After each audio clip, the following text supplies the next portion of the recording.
Hey everyone, Crafty Fireman here.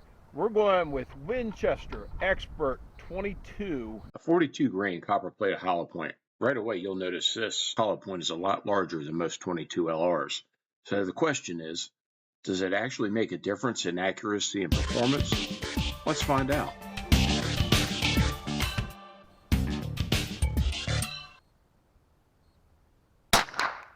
Ouch.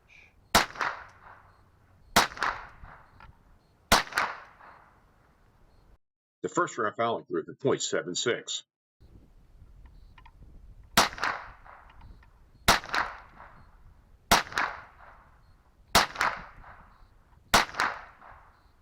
.72 inches.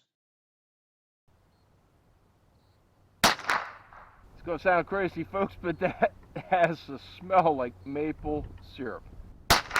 Cat piss from Aguila. All flavors from Ely.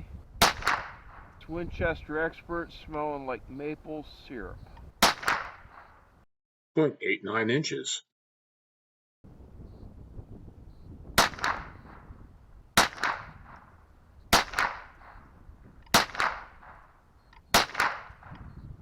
.61 inches.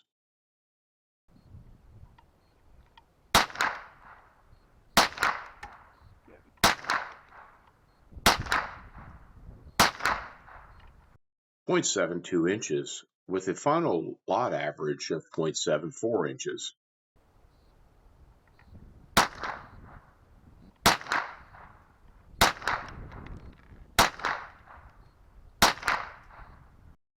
.73 inches.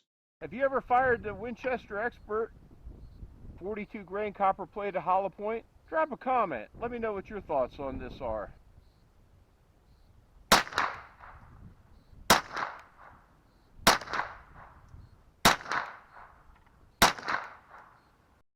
.94 inches.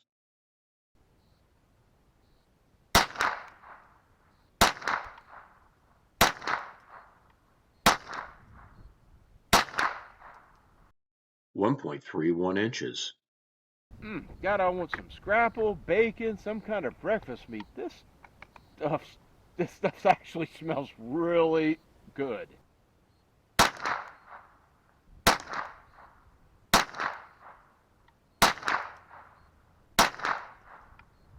1.11 inches.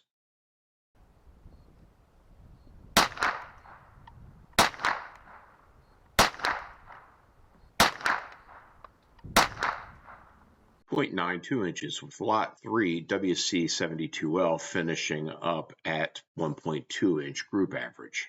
That's 50 rounds, Winchester XPert22. Hey everyone, we're out here with Winchester XPert22. It's a 42 grain copper plated hollow point, and it's got to be the biggest opening that I've seen on any hollow point round. Right now we're going to be looking at groups 50 yards, chrono data. Got a muzzle velocity of 1320 on the box. See what kind of punch this gives. Let's see what it does. 50 yards, here we go. Got a little breeze right in her face out of the south, about 5 miles an hour.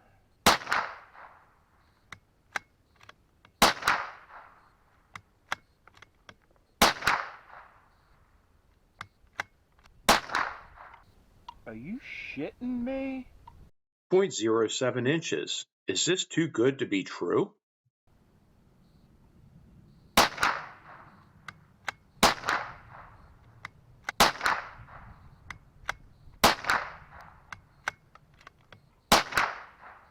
.64 inches.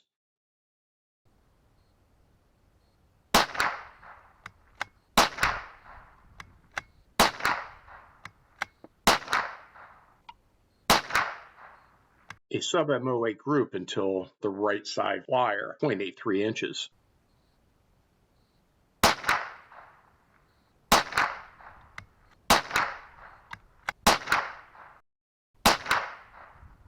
.73 inches.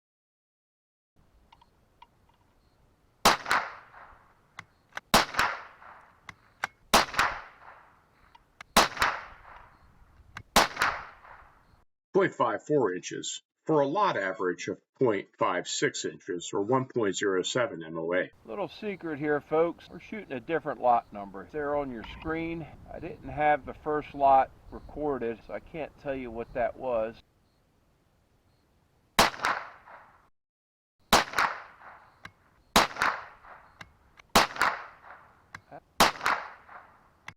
0.78 inches.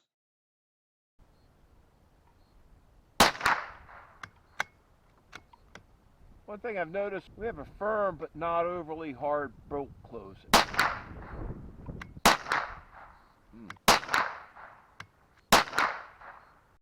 0.84 inches.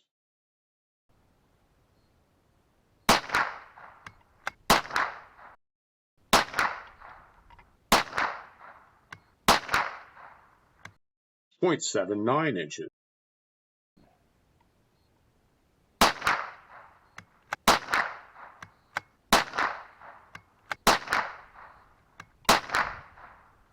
.83 inches.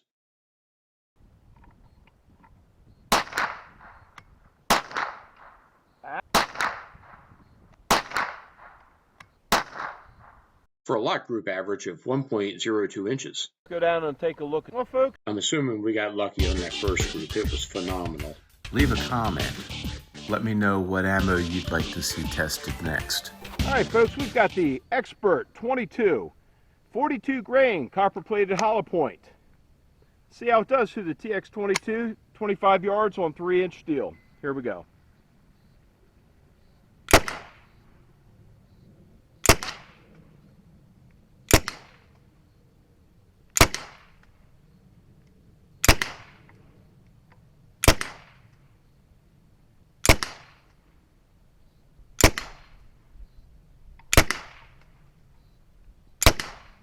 All right, 10 rounds.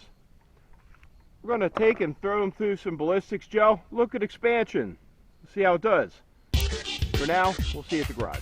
Do me a favor, take a moment and hit that like and subscribe. Rated at 1320 feet per second. We ran it through 3 platforms, and here's what we found. The 1022 only mustered up 1203, about 9% below the average. The CZ457 hit a high of 1308, still below that 1320 average. TX22, well, we expect that to be lower, but we had a 20 to 35% below the advertised. Overall, the standard deviation and extreme spreads were ugly, from 36 to 65 and upwards of 200 on the extreme spread. It didn't show up on the paper. We'll look inside, tell us why.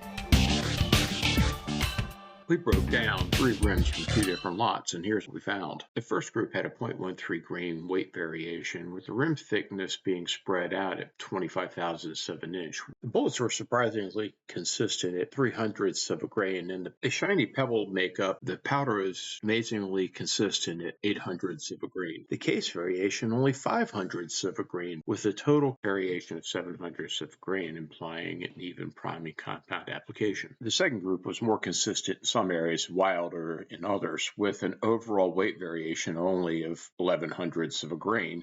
The rim thickness checked in with a thousandths of an inch variation. The bullet weight 0.23 grains. However, the powder amazingly consistent with no variation in 3 we sampled. The case weight 0.29.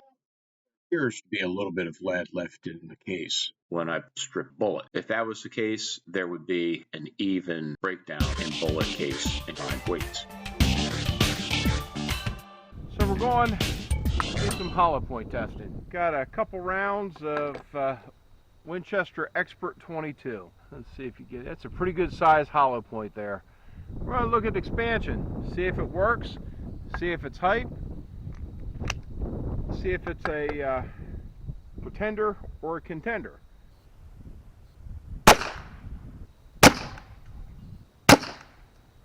Well, definitely have expansion on that one. You can see it just as clear as can be right there.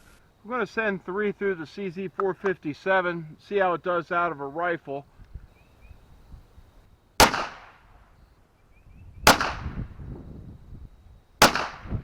Alright, let's take a look at that. Oh, wow. That, folks, that's some serious carnage right there.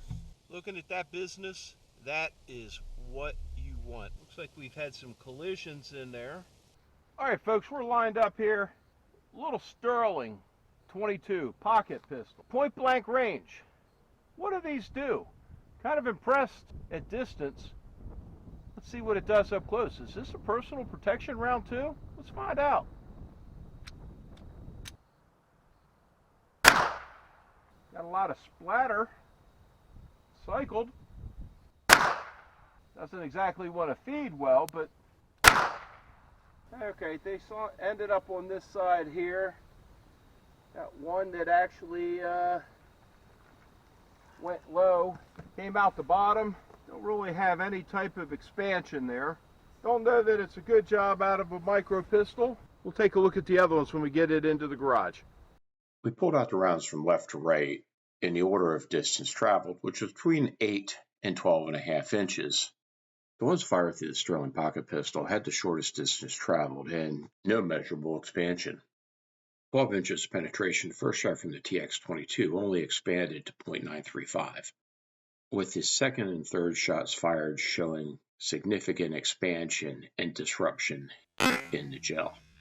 The rounds fired through the rifle had the greatest penetration at upwards of 13 inches and inflicted the most carnage with fragmentation, while the core maintained a diameter larger than the original round. Overall, with the mushroom intact, there was a 212% increase in size with the hollow point expansion. So after testing 2 different lots through both rifles, a few things really stood out. Accuracy was solid overall, but the CZ457 showed just how much lot variation can matter, going from a great group to just over an inch. Velocity came in under the rated 1320, and the standard deviations and extreme spreads were pretty wild. But interestingly, that didn't really show up on target. Even the TX22 showed similar inconsistencies, just at lower speeds. The build showed match-like consistency, especially with the powder and the case weights, the biggest variation being the bullet itself. Once again, it didn't show up on paper, but this isn't match ammo. Where the round really stood out, though, was expansion. Out of the rifles, that larger hollow point performed extremely well, with a strong mushrooming and over 200% increase in size. Out of the pistol, you still get penetration, but not enough velocity for reliable expansion. So overall, not the most consistent ammo on paper, but it shoots better than the numbers suggest, and out of the rifle, that expansion really delivers. Let me know what you've seen with it, and as always, thanks for watching. I want to hear from you. What do you want to see tested next? Until next time, Crafty Fireman's 10-7.